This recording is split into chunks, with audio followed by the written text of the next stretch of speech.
আসসালামু আলাইকুম ওয়া রাহমাতুল্লাহি ওয়া বারাকাতুহু। প্রিয় ভাই ও বোনেরা, আশা করছি আপনারা সবাই ভালো আছেন। আলহামদুলিল্লাহ আমিও ভালো আছি। নতুন আরেকটি ভিডিওতে আপনাদেরকে স্বাগতম। পূর্বে আমরা আরবি হরফ সম্বন্ধে জেনেছি। আজকে আমরা আমাদের যে মেন বইটা রয়েছে, যেই বইটাকে আমরা ফলো করছি, এই বইটা ১০ নম্বর পৃষ্ঠার শেষে দেখবেন আপনারা আরবি অক্ষরের বাংলা রূপ দেওয়া আছে। যেমন আলিফে আ, বায় ব, তাতে শুধু ত, সাতে স, এভাবে করে জিম, বর্গীয় জ, হা, হ। তো এই বাংলা রূপগুলো সহজ, আমরা সহজেই বুঝতে পারবো। এরপরে ১১ নম্বর পেজে আপনারা দেখতে পাচ্ছেন রয়েছে একটি চার্ট।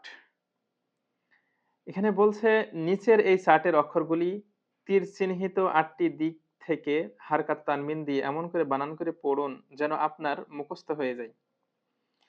আসলে এই চার্টটা দেয়া হয়েছে যাতে অক্ষরগুলো আমাদের সবাই ভালোভাবে চিনতে পারি সেজন্য।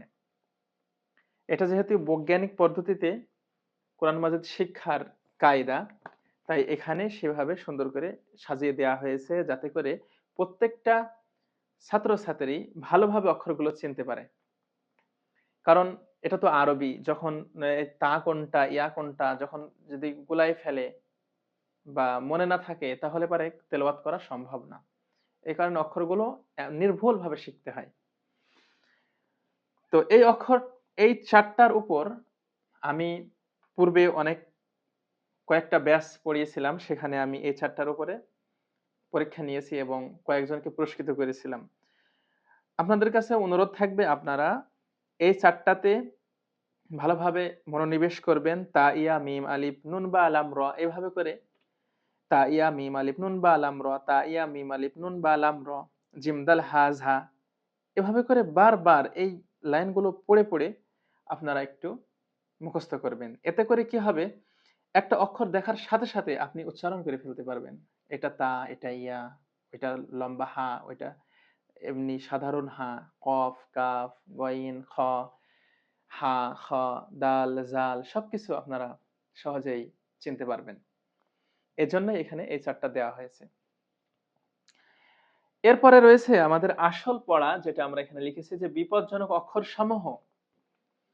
দেখুন প্রিয় বন্ধুরা, আপনারা স্ক্রিনে দেখতে পাচ্ছেন বিপজ্জনক অক্ষর কাকে বলে। বিপজ্জনক অক্ষর হচ্ছে ওই সমস্ত অক্ষর যেগুলো একটা অক্ষর উচ্চারণ করতে গেলে অন্য অক্ষর উচ্চারণ হয়ে যেতে যায়।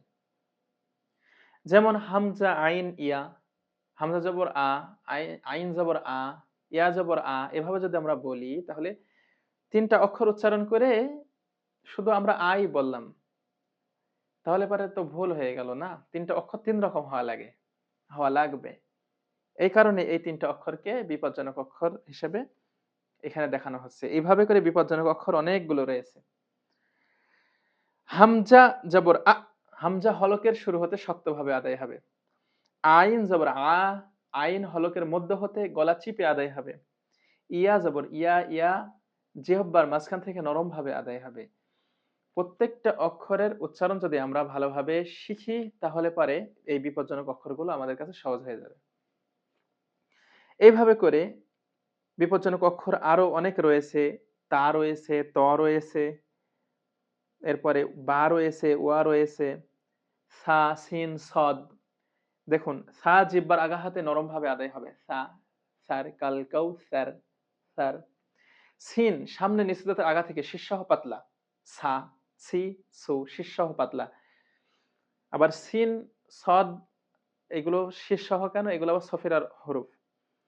সা, সিন এবং সদ এই তিনটা অক্ষরকে যদি আমরা বলি এভাবে যদি পড়ি, সা জবর সা, সিন জবর সা, সদ জবর সা, তাহলে পরে ভুল হয়ে গেল।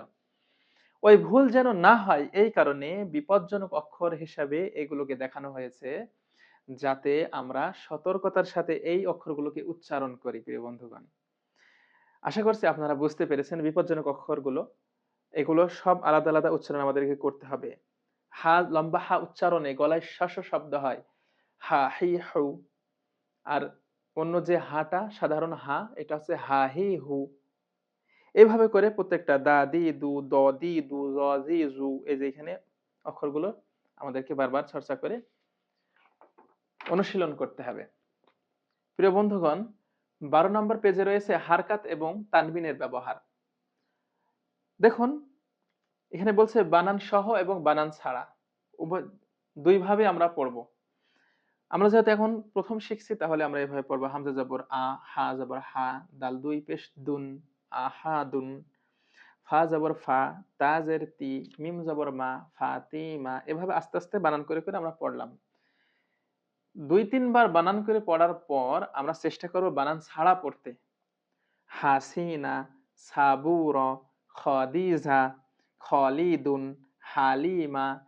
এভাবে করে এই ছোট ছোট শব্দগুলোকে বানান ছাড়া আমাদেরকে পড়ার চেষ্টা করতে হবে।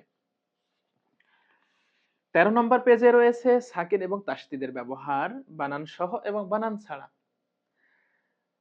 আ লাগবে লামের সাথে, আল হাজ, হা লাগবে মিমের সাথে, হাম, আল হাম, দাল পেশ দু, আল হামদু। খ লাগবে এর সাথে, খয়, র দুই জের রিন, খয় রিন। আপনারা চাইলে পূর্বে যে আপনাদেরকে আমি শিখেছিলাম যে আ লাগবে লামের সাথে আল, এই আলটা বাংলায় লিখুন। হা লাগবে মিমের সাথে হাম, এই আলের পাশে এবার হাম লিখুন। এবার দাল পেশ দু, এবার দয় হস্য দু সর্বশেষ লিখুন। তাহলে কি হলো? আল হাম দু। এইভাবে করে ভেঙে ভেঙে আপনারা চেষ্টা করলে ইনশাল্লাহ সহজ হয়ে যাবে আপনাদের জন্য। এখানে অনেকগুলো শব্দ রয়েছে, দেখুন: খয়রিন, ঝাউজিন, ইসমুন, আর সালনা, আজ হাবা। আ লাগবে জালের সাথে আজ, জাল যেহেতু জিহ্বার আগাইতে আমরা আজ এভাবে ঠেকাবো, আজ হাবা। আকবার, নাফসুন, আজ, আউলামা, আউলামা। এভাবে করে প্রত্যেকটি শব্দ হারকাত তানবিনের এবং সুকুন তাসদিদের প্রত্যেকটি শব্দ আমাদেরকে ভালোভাবে শেখার চেষ্টা করতে হবে। সম্মানিত ভাই ও বোনেরা, আজকের ভিডিওটি আমরা এখানেই শেষ করছি। সামনের ক্লাস আমরা শুরু করব তাজভিদ পর্ব ইনশাআল্লাহ। সকলে ভালো থাকবেন, সুস্থ থাকবেন। দেখা হবে তাজভিদ পর্বে।